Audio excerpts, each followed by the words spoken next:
Hello friends, જય જિનેન્દ્ર બધાને good morning. કેમ છો બધા? મજામાં?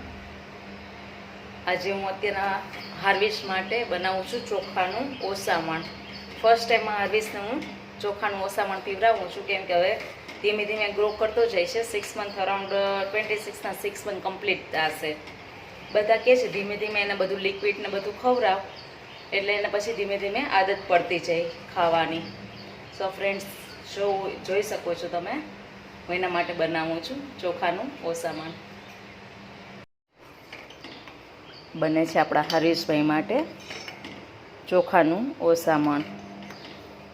રાઈસ છે તે હું શાક સાથે ખાઈ લઈશ, અને જે એનું ઓસામણ વધશે એની અંદર થોડુંક નમક અને થોડીક શુગર એડ કરી ને હાર્વેશભાઈને ખવડાવીશ. જોઈએ હાર્વેશભાઈને કેવો લાગે છે ટેસ્ટ એનો. સો ફ્રેન્ડ્સ, તમારું જે કાંઈ બી સજેશન હોય તે મને કોમેન્ટ બોક્સમાં જણાવજો. મારી ચેનલને લાઈક કરજો, સબસ્ક્રાઈબ કરજો, કોમેન્ટ કરજો. આવજો ફ્રેન્ડ્સ, જય જિનેન્દ્ર બધાને.